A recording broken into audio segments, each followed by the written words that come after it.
What's up, everybody? Today, we're taking it back. We're going value. We're going dividend. We're doing two dividend behemoths, Home Depot and Lowe's. We're going to talk about which ones are rated higher, which ones I think is the better long-term investment. And then we're going to look at Seeking Alpha, Morningstar, and Simply Safe Dividends, all their ratings and how they judge each stock, and come up with an answer to which one looks like the better investment. Let's get to it. Full disclosure, I don't own any of these stocks right now, but they're both fantastic companies. I share my portfolio live, real time, every Friday on this channel. So just like the videos, subscribe if you want to see that. All right, let's get into it. You know what this is if you have watched any of my videos. This is Fast Graphs, and we're looking at Home Depot. This blue line is the average price to earnings multiple that Home Depot has traded at over the last 20 years. The orange line represents a price to earnings ratio of 15. We can see that on average over the last 20 years, Home Depot has traded at a PE ratio of about 19.4. They've grown their earnings at about 12% per year. So we can see it's traded at a little bit of a premium to its earnings growth rate.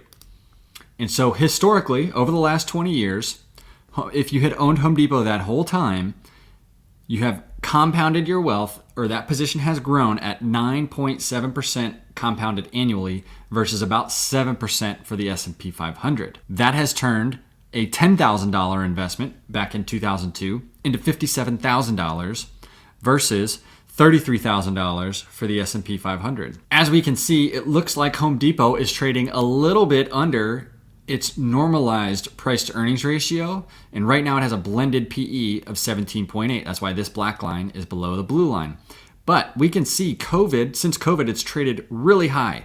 So let's take COVID out of this, post-COVID, and get a better idea for its normalized PE ratio. So if we take the Great Financial Crisis out and we take post-COVID out, we actually get a normalized PE ratio that's a little bit higher than its average, so 20.71. That was a good time for the market. But right now it's trading at 17.8, which is below that. And then its average earnings growth rate has been 19%. What's going to happen with Home Depot from here? And is it a good buy right now? Let's expand this back out. And let's just take this. Let's say we're comfortable with that 19. So if it gets back up to a PE of 19.4, its average, then through 1/31/2025, the total return would be 35% from here, or 12% annualized. That's a pretty good return. It's higher than Home Depot's annualized return, and it's higher than the average return of the S&P 500. And so that's where we're at with Home Depot. It's currently trading at a 17.8 blended PE with earnings growth of 7%, 6%, and 7% expected over the next 3 years. Let's jump to Lowe's. Lowe's is trading at a blended PE of 14, so about a 20% discount, give or take, maybe even more than Home Depot in terms of its PE multiple. Earnings are actually expected to grow more over the next 3 years than for Home Depot. And over the last 20 years, Lowe's has actually outperformed Home Depot and the S&P 500 at an 11% compound annual growth rate versus a 7% annual compound growth rate for the S&P 500, turning a $10,000 initial investment into $79,000. And then actually with dividends, it's actually $87,000 versus the S&P 500 of $39,000. And so let's try to take out potentially some of these anomalies and just see if we're in the right ballpark for PE ratio. So we're going to take out pre-Great Financial Crisis and we're going to take out COVID. And so now we can see that the normalized PE ratio has been 20.15. The average earnings growth rate has been 16.81. Even if Lowe's is only able to get back up to that PE of 15, which again is lower than its historical PE and lower than what we were basing Home Depot off of, investors would get an annualized return of 14% over the next 3 years and a total return of about 42%. If they happen to get up to that normalized PE ratio of 19, then it's an even better scenario. Investors would have a total rate of return of 83%, and a annualized rate of return of 26%. It's hard to think of better upside and as reliable of a company as Lowe's than the potential right there. Let's jump over to Seeking Alpha and just see how they're rated. So Seeking Alpha authors have Home Depot rated at a buy, 3.64, Wall Street is a buy, 4.21. And then the quants have it at a hold of 3.47. Let's take a look at its dividend. It gets a D for dividend safety, a C for dividend growth, C for dividend yield, and B for consistency. We can see it's at a 2.68% forward yield, payout ratio of 45%, a 5-year growth rate of 17.57, and they've grown the dividend for 9 years straight. Jumping over to Lowe's, also better scores from Seeking Alpha.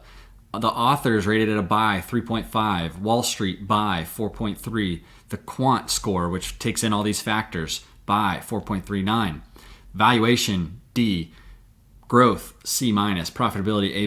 Momentum, B. Revisions, B. Let's jump into the dividend. They don't think the dividend's safe either. Dividend growth is a C-. Dividend yield is a D+. Dividend consistency is an A+. 2.32% forward yield. I think that's just a bit lower than Home Depot. Yep, Home Depot's 2.68.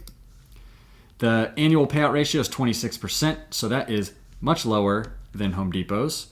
Home Depot's was 45%. The 5-year growth rate, right about 18%.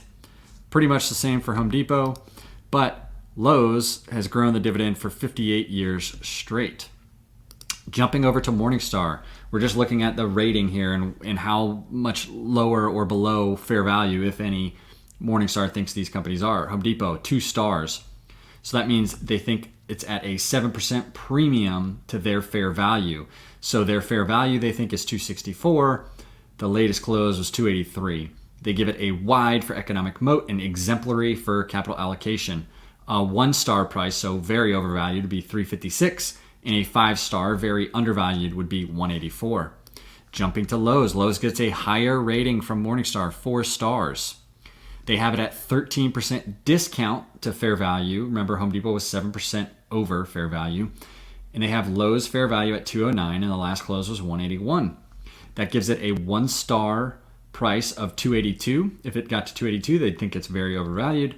A 5-star, very undervalued price would be 146. That's only about 20-30% down from here. Wide economic moat and exemplary capital allocation.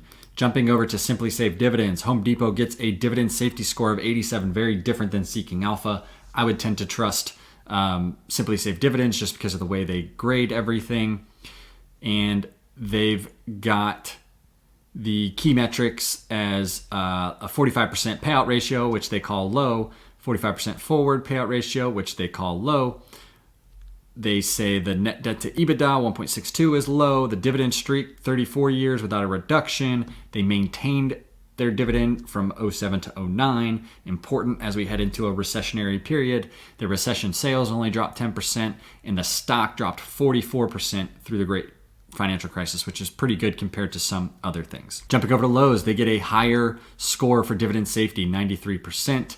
Their last dividend growth was 31%, pretty awesome. And they've got the key metrics, the payout ratio, again, lower than Home Depot, forward payout lower, net debt to EBITDA 1.9. I think that was a little higher than Home Depot, but still they have it rated low. 59-year streak without a reduction in dividend. They increased the dividend during the recession, pretty awesome. Sales only dropped 3.3%, but the return was minus 52% through the great financial crisis versus Home Depot. It was minus 44 or something like that. So there you have it, Lowe's and Home Depot. Let me know what you think in the comments, and let me know what companies you want me to compare next.